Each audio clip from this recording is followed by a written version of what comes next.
எனக்கு ஒரு 3 இயர்ஸ் அந்த மாரி இருக்கும். அது அப்போ வந்து நான் விளையாண்டுட்டு இருந்தேன். பால் விளையாண்டுட்டு இருக்கேன். நைட்டு நல்லா ஞாபகம் இருக்கு. அப்பாவோட வீட்ல வந்து ஒரு அழகா ஒரு மீனாட்சி அம்மன் ஃபோட்டோ வந்து ஃப்ரேம் இருக்கும் வாசல்லேயே. ஸோ அப்போ வந்து நான் பால் விளையாண்டுட்டு இருக்கேன். என் தம்பி இல்ல தூங்கிட்டாப்டி. விளையாண்டுட்டு இருக்கும்போது நான் எதேர்ச்சியா அந்த ஃபோட்டோ ஃப்ரேம பார்த்துட்டே இருக்கேன். அப்போலாம் ஃபோட்டோ ஃப்ரேம் நான் சொல்றது 90ஸ்ல மீனாட்சி அம்மனோட ஃபோட்டோ ஃப்ரேம் வீட்ல எப்பவுமே இருக்கும் முன்னாடி. எனக்கு வந்து ஒரே ஒரு செகண்ட் தான். அம்மன் வந்து அப்படியே அழகா இறங்கி என் முன்னாடி நின்னுட்டு, அப்படியே ஃபோட்டோக்கு போன ஒரு சீன் இன்னைக்கு வரைக்கும் எனக்கு வந்து ஞாபகத்துல இருக்கு.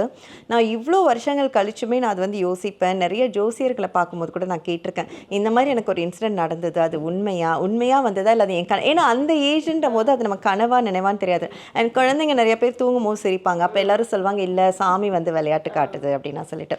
அந்த மாரி எனக்கு ஏதாவது ஒண்ணு நடந்ததா? அப்படின்னாலும் ஏன் மீனாட்சி அம்மன் வரணும்? இந்த கேள்வி இன்னைக்கு இப்போ உங்ககிட்ட பேசுற வரைக்குமே எனக்கு இருக்கு. பட் அது கனவா இருந்தாலும் சரி, நினைவா இருந்தாலும் சரி, அவங்க வந்தது எனக்கு வந்து ரொம்ப ஹாப்பியான ஒரு மொமெண்ட். இத நான் எப்பவுமே மறக்கவே மாட்டேன்.